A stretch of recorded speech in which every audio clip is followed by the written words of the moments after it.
ሰላም ጤና ይስጥልኝ ውድ የሸገር ጆርናል ተከታታዮች፣ ዛሬ ጥቅምት 5 2018 ዓ.ም በዛሬው መረጃ ሰዓታችን በትግራይ የቀድሞ ቲዲኤፍ ተዋጊዎች ያካሄዱት የተቃውሞ ሰልፍ ዛሬም ለሶስተኛ ቀን ስለመቀጠሉ፣ በይርጋለም ከተማ የ12 ዓመት ህጻን ልጅ ላይ ያስገድዶ መድፈር ወንጀል ስለፈጸመው የ65 ዓመት አዛውንት ሀጂ ሙፍቲ ኡመር ኢድሪስ በጠና ታመው ለከፍተኛ ሕክምና ቱርክ ስለመሄዳቸው፣ ሰሞኑን በመርካቶ በመንግስትና በነጋዴዎች መሃል ስለተፈጠረው ውዝግብ፣ እነዚህና ሌሎች ዝርዝር መረጃዎችን እናደርሳችኋለን። አብራችሁን ቆዩ። በትግራይ ክልል የቲዲኤፍ የቀድሞ ተዋጊዎች ያካሄዱት ተቃውሞ ዛሬም ለሶስተኛ ተከታታይ ቀን መቀጠሉን ከመቀሌ ከተማ ወደ ሌሎች የክልል ክፍሎች የሚያመሩ ዋና ዋና መንገዶች ተዘግተው ውለዋል። ታጣቂዎቹ ለክልሉ ጊዜያዊ አስተዳደር ያቀረቧቸው ዋና ዋና ጥያቄዎች ለተከታታይ ወራት ደሞዝ አለመከፈል፣ ለከፈሉት መስዋዕትነት ተገቢውን ምላሽ አለማግኘትና የትጥቅ መፍታትና መልሶ ማቋቋም ሂደት ወይንም ዲዲአር ፕሮግራም መቋረጡ ዋና ዋና ምክንያቶች ናቸው።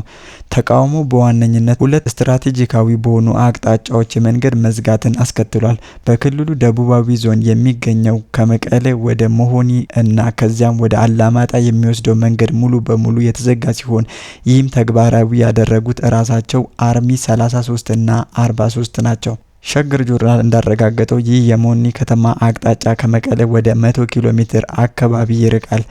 በተመሳሳይ በምስራቃዊ ዞን ከመቀሌ 35 ኪሎ ሜትር ርቀት ላይ በምትገኘው የአጉላ ከተማ አቅጣጫ ያለው ዋና መንገድ ለትራንስፖርት ዝግ ነው። በተጨማሪም በሰሜን ምዕራብ ዞን ወደ እንደ ስላሴ ሽረ ከተማ የሚወስደው መንገድ ከከተማዋ 20 ኪሎ ሜትር ርቀት ላይ በምትገኘው እዳባጉና ከተማ አቅራቢያ በሰልፈኞች መዘጋቱ ታውቋል። የእነዚህ መንገዶች መዘጋት ሰዎችና አስፈላጊ እቃዎች እንቅስቃሴ ላይ ከፍተኛ መስተጓጎል ያስከተለ ሲሆን በተለይም የሰብአዊ እርዳታ አቅርቦትና አስፈላጊ የንግድ እንቅስቃሴ ላይ የከፋ ችግር መፍጠሩ አልቀረም። ሰልፈኞቹ መንገዱን በዘጉበት ወቅት ያሰሟቸው መፈክሮች የችግሩን ምንጭ በግልጽ የሚያመለክቱ ናቸው። ታጣቂዎቹ ደሞዛችን ይከፈለን የሚለው ጥያቄን በማንሳት የክልሉ አስተዳደር ለተዋጊዎቹ የገባውን የደሞዝ ክፍያ ቃል በተከታታይ ወራት አለመፈጸሙን ተቃውሟል። ከሰላም ስምምነቱ በኋላ የቀድሞ ተዋጊዎች በኢኮኖሚያዊና በማህበራዊ ህይወት ዳግም ለማዋሃድ ቁልፍ የሆነው የዲዲአር ሂደት መቋረጥ ሌላኛው ዋናው ጥያቄ ነው። የትጥቅ መፍታትና መልሶ መቋቋም እንዲሁም ማህበራዊ ውህደት ዲዲአር ሂደት ለምን ተቋረጠ እና ለከፈልነው መስዋዕትነት ምላሽ አጣን የሚሉት መፈክሮች የሰላም ስምምነቱን ተከትሎ ተዋጊዎቹ የገጠማቸውን የኢኮኖሚና ማህበራዊ አለመረጋጋትን ያመለክታል። የትግራይ ጊዜያዊ አስተዳደር ከፍተኛ የአስተዳደር አካላት ከ20 ቢሊዮን ብር በላይ የደሞዝ ዕዳ እንዳለባቸው በተደጋጋሚ ሲገልጹ ቆይተዋል። መንገዶቹ ለሶስተኛ ቀን ከመዘጋታቸው በፊት በጥቅምት 3 2018 ዓመተ ምህረት ሰልፈኞቹ ከመቀሌ ከተማ ወደ አሉላ አባ ነጋ አውሮፕላን ማረፊያ የሚወስደውን ዋና መንገድ ዘግተው ውለው ነበር። ይህንኑ ተከትሎ በእለቱ ምሽት የጊዜያዊ አስተዳደሩ ፕሬዝዳንት ሌተናል ጀነራል ታደሰ ወረደ ከታጣቂዎቹ ጋራ ውይይት ማድረጋቸው ይታወቃል። ሆኖም የውይይቱ ዝርዝር የተደረሰበት ስምምነት ምን እንደነበረ በግልጽ ባይታወቅም ዛሬ የቀጠለው ተቃውሞና የመንገድ መዝጋት ግን ውይይቱ ዘላቂ መፍትሄ አለመስጠቱን ያመለክታል። እስካሁን ድረስ የትግራይ ጊዜያዊ አስተዳደር ዛሬ የመንገድ መዘጋትንና የተቃውሞ ላይ የሰጠው ይፋዊ ምላሽ የለም። የክልሉ የጸጥታ ኃይሎች በሁኔታው ዙሪያ የያዙት አቋምና የመንገዶች ዳግም መከፈት የሚችሉበት መንገድ ምን እንደሆነ ግልጽ አይደለም። ይሁንና የቀድሞ ተዋጊዎች ተደጋጋሚ ተቃውሞና የመንገድ መዝጋት በክልሉ ሰላምና መረጋጋት ላይ አዲስ ስጋት እየደቀነ መሆኑን የፖለቲካ ተንታኞች ይገልጻሉ። የዲዲአር ፕሮግራም አለመቀጠልና የደሞዝ ክፍያ መጓተት የ2 ዓመት ጦርነት በኋላ ለሰላም ስምምነቱ ዘላቂ ፈተና ሊሆን እንደሚችል እየተነገረ ነው። መንገዶቹ መዘጋት በንግድና በትራንስፖርት ላይ እያስከተለ ያለው ጫና ከግምት ውስጥ በማስገባት የጊዜያዊ አስተዳደሩ ለታጣቂዎቹ ጥያቄ በአስቸኳይ ምላሽ እንዲሰጥ ጫና እየፈጠረ ነው። የውጥረቱ ቀጣይ ሂደት በአስተዳደሩና በታጣቂዎቹ መካከል በሚኖረው ድርድር ላይ የሚሰጠው መፍትሄ ላይ የሚመሰረት ይሆናል። ሸገር ጆርናል ሁኔታውን በቅርበት እየተከታተለ መረጃዎችን ለህዝብ ያቀርባል።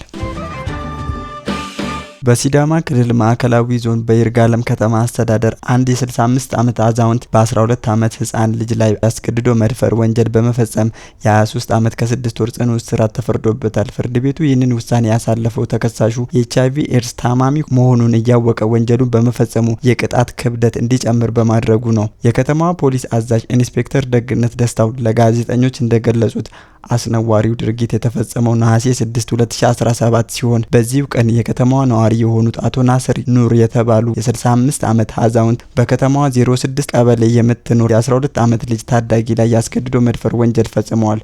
ጉዳዩን በተመለከተ ለይርጋለም ከተማ ፖሊስ አስተዳደር መረጃ እንደደረሰው ፖሊስ አዛዡ አስረድተዋል። ከመረጃው መድረስ በኋላ የይርጋለም ከተማ ፖሊስ ወዲያውኑ ምርመራ የጀመረ ሲሆን ጉዳዩን ከፍትህ መዋቅር አካላት ጋር በመተባበር በጥልቀት መመርመር ጀምሯል። የምርመራ ሂደቱ የሰዎች ምስክርነት፣ የሕክምና ማስረጃዎችና ሌሎችን ተጨባጭ መረጃዎችን በመሰብሰብ ያካተተ ሲሆን የተሰበሰበው መረጃ ተደራጅቶ ለከተማው አቃቤ ሕግ መስሪያ ቤት መተላለፉ ተጠቁሟል። ኢንስፔክተር ደግነት ደስታ በተለይ ለሸገር ጆርናል እንደገለጹት በምርመራው መረጃ በማሰባሰቡ ሂደት አንድ አስደንጋጭ ጉዳይ ተደርሶበታል ብለዋል። ተከሳሹ አቶ ናስር ኑር ይህንን አስነዋሪ ወንጀል ከመፈጸሙ በተጨማሪም የኤችአይቪ ኤድስ ታማሚ እንደሆነ ለበሽታው የሚሰጠውን መድኃኒቶች እንደሚጠቀም እያወቀ ወንጀሉን መፈጸሙን መረጋገጡን አዛዡ አብራርተዋል። ይህ ድርጊት ለታዳጊዋ የሚፈጥረው አካላዊና ስነ ልቦናዊ አደጋ በእጅጉ የሚከብድ እንደሆነ ፖሊስ በዘገባው ላይ አስፍሯል። ጉዳዩን በመከታተል ላይ የቆየው የይርጋለም ከተማ አስተዳደር አቃቢ ሕግ በተከሳሹ ላይ በወንጀል ሕጉ አንቀጽ መሰረት የክስ መዝገብ በማደራጀት ለመጀመሪያ ደረጃ ፍርድ ቤት አቅርቧል። የከተማው አስተዳደር የመጀመሪያ ደረጃ ፍርድ ቤት የክሱን ዝርዝር ሁኔታና የቀረቡትን ማስረጃዎች ለረጅም ጊዜ ሲያጣራ ከቆየ በኋላ ተከሳሹን ጥፋተኛ ነህ በማለት የጥፋተኝነት ውሳኔ አሳልፏል። ፍርድ ቤቱ ተከሳሹ በበኩሉ የመከላከያ ማስረጃዎችን እንዲያቀርብ እድል ቢሰጠውም አቶ ናስር ኑር በቂ የሆነ መከላከያ ማቅረብ ሳይችሉ ቀርተዋል። በመጨረሻም ፍርድ ቤቱ ተከሳሹ የኤችአይቪ ኤድስ ታማሚ መሆኑን እያወቀ እና ከድርጊቱ በተጨማሪ የጤና አደጋ የመጨመር ሀሳብ በመያዝ ይህንን አሰቃቂ ወንጀል በ12 ዓመት ታዳጊ ላይ በመፈጸሙ የጥፋተኝነት ክብደት እንደጨመረው ገልጿል። በዚህ መሰረት ፍርድ ቤቱ በጥቅምት 4 2018 ዓ.ም በዋለው የወንጀል ችሎት ተከሳሹ አቶ ናስር ኑር በ23 ዓመት ከ6 ወር ጽኑ እስራት እንዲቀጣ ውሳኔ አሳልፏል። ይህ ውሳኔ በህፃናት ላይ የሚፈጸመው ወንጀሎች ክብደት የሚያሳይና የህግ ማስከበር ተቋማት በእንዲህ አይነቱ አስነዋሪ ድርጊቶች ላይ ያላቸውን ቁርጠኝነት የሚያረጋግጥ መልእክት እንደሆነ ታዛቢዎች ይገልጻሉ። የፖሊስ አዛዡ የይርጋለም ከተማ ፖሊስ ህፃናትን የመጠበቅና ወንጀለኞችን ለፍርድ የማቅረብ ኃላፊነቱን አጠናክሮ እንደሚቀጥል አረጋግጠዋል። የኢትዮጵያ እስልምና እምነት ተከታዮች መሪ የነበሩት በሃይማኖታዊና በአገራዊ የሰላም ጉዳዮች ላይ ከፍተኛ ተሰሚነት ያላቸው ተቀዳሚ ሙፍቲ ሀጂ ኡመር ኢድሪስ በጤና እክል ምክንያት በውጭ ሀገር ከፍተኛ የሕክምና እርዳታ እየተደረገላቸው መሆኑን የቅርብ ምንጮችና የሃይማኖት ጉዳይ ሚዲያዎች ዘግበዋል። የቀድሞ የኢትዮጵያ እስልምና ጉዳዮች ጠቅላይ ምክር ቤት ፕሬዝዳንት የነበሩትና በሃይማኖታዊ ሊቅነታቸውም ሆነ በአገራዊ መግባባት ጉዳይ ላይ ባበረከቱት አስተዋጽኦ እጅግ የተከበሩ እኚህ ታላቅ የሃይማኖት አባት ከባድ የጤና መታወክ እንዳጋጠማቸው ከተሰማ በኋላ የተሻለ አፋጣኝ የሕክምና አገልግሎት ለማግኘት ወደ ቱርክ ሀገር መጓዛቸው ተረጋግጧል።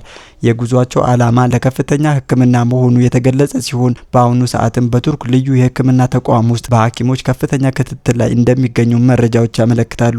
ሙፍቲ ሀጂ ኡመር ኢድሪስ ለዚህ አስቸኳይ የውጭ ሀገር ጉዞ የዳረጋቸው የጤና እክል ምክንያት እስካሁን ድረስ ከቤተሰብም ሆነ ከኢትዮጵያ እስልምና ጉዳዮች ጠቅላይ ምክር ቤት በኩል በይፋ የተሰጠ መግለጫ የለም። የሃይማኖት አባቱ የጤና ሁኔታ መባባስ በተያያዘ በተለይም በነጃሺ ቴሌቪዥን አማካኝነት በመላው የኢትዮጵያ ሕዝብ ሙስሊም ለእርሳቸው ፈጣሪ አፊያ እንዲሰጣቸው ዱዓና ልመና እንዲያደርግም ይፋዊ ጥሪ ቀርቧል። ጥሪ ያቀረቡት ወገኖች በጠና ታመዋል፣ በዱዓም ሆነ በጸሎት አትርሷቸው የሚል ልብ የሚነካ መልእክት ያስተላለፉ ሲሆን ይህ ጥሪ በአሁኑ ወቅት በመላው አገሪቱ በሚገኙ መስጊዶችና የእስልምና ማዕከላት እንዲሁም በማህበራዊ መገናኛ ዘዴዎች አማካኝነት በስፋት እየተሰራጨ ይገኛል። በአሁኑ ሰዓት ብዙዎች ሙፍቲ ሀጂ ኡመር ኢድሪስ በኢትዮጵያ የእስልምና ማህበረሰብ ውስጥ በተለይም በ1990ዎቹ ወዲህ በነበረ የእስልምና ጉዳዮች ጠቅላይ ምክር ቤት መዋቅር ውስጥ ከፍተኛ አስተዋጽኦ ማድረጋቸውን በመግለጽ የሰላምና የመግባባት ጥሪያቸውን በማስታወስ የፈጣሪን ምህረት እንዲያገኙ እየተማጸኑ ይገኛሉ። ሙፍቲ ሀጂ ኡመር ኢድሪስ በሀገር ሽማግሌነት፣ በሃይማኖት መሪነት ባደረጉት አስተዋጽኦ ምክንያት ጥሪያቸውን በመቀበል የእምነት ልዩነት ሳይገድባቸው ከሌሎች የሃይማኖት ተቋማትና ተከታዮች ዘንድም ለእርሳቸው ፈጣን የጤና መመለስ ምኞትና ጸሎት እየተደረገ መሆኑን ለመረዳት ተችሏል። ተቀዳሚ ሙፍቲ ሀጂ ኡመር ኢድሪስ በኢትዮጵያ የእስልምና ታሪክ ውስጥ ተቀዳሚ ሙፍቲ ማዕረግ የመጨረሻ ተሰሚነት ያላቸው የሃይማኖት መሪ ናቸው። በሀገሪቱ የፖለቲካና የሃይማኖታዊ ውጣ ውረዶች ወቅት የሰላማዊና የአብሮነት መልእክታቸውን በማስተላለፍ ይታወሳሉ። የእርሳቸው መታመም ዜና በኢትዮጵያ ሙስሊም ማህበረሰብ ውስጥ ከፍተኛ የሆነ መረበሽና ስጋትን ፈጥሯል። የኢትዮጵያ ሙስሊሞች ማህበር በሙሉ በታላቅ ልመናና የእርሳቸውን ፈጣንና ሙሉ አገግሞት እየተማጸነ ይገኛል።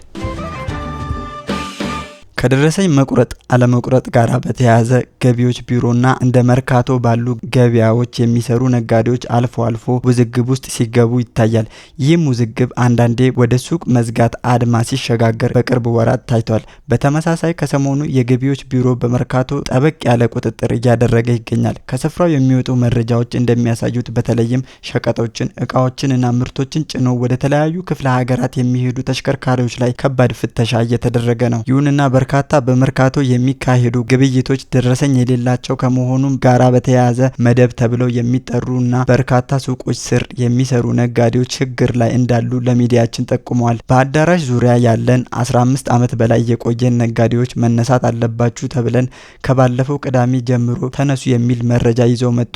የሚገርመው ይህ የሆነው ከሰሞኑ ግብር ከፍለን ከጨረሰን በኋላ ነው የሚሉት አንድ የመደብ ሱቅ ባለቤት ናቸው። ዛሬ ዕለት ደግሞ ስማችንን እየጻፉ ማስፈራሪያ ሲሰጡ ውለዋል። ቦታ ሳይዘጋጅ እንዲህ ማለት ተገቢ አይደለም፣ እቃዎቻችንን አንሱ ብለዋል። ነገ አዲስ ኃይል ይመጣል የሚል ማስፈራሪያ ሰጥተውን ሂደዋል በማለትም አክለዋል። ሌላኛው የመርካቶ ነጋዴ ደግሞ መርካቶ ለረጅም ዓመታት ስንሰራ ነበርን ነጋዴዎች፣ ንግድ ፍቃድ ያለንና ለመንግስት ግብር ስንከፍል የቆየንን እኛ በዚህ ስራ ስንት ቤተሰብ እንደምናስተዳድር እያወቁ ቦታ ሳያዘጋጁልን ተነሱ ማለት ምን ማለት ነው? ግብር ከፍለን ከጨረሰን በኋላ አጠቃላይ መርካቶ መደብ ተነሱ የሚል ትዕዛዝ መጥቷል ለምን ብለው ጥያቄ ያሰንዝረዋል። የዛሬ ዓመት ገደማ በመርካቶ ገበያ የተጀመረው ሱቅ የመዝጋት አድማ መነጋገሪያ ሆኖ ነበረ።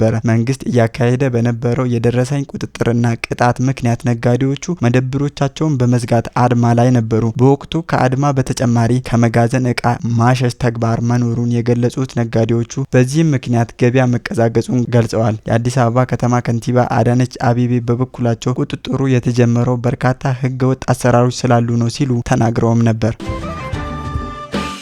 ውድ አድማጭ ተመልካቾቻችን ለዛሬ ያሰናዳንላችሁ መረጃዎቻችን እኚህን ይመስሉ ነበር። አብራችሁን ስለቆያችሁ ከልብ እናመሰግናለን።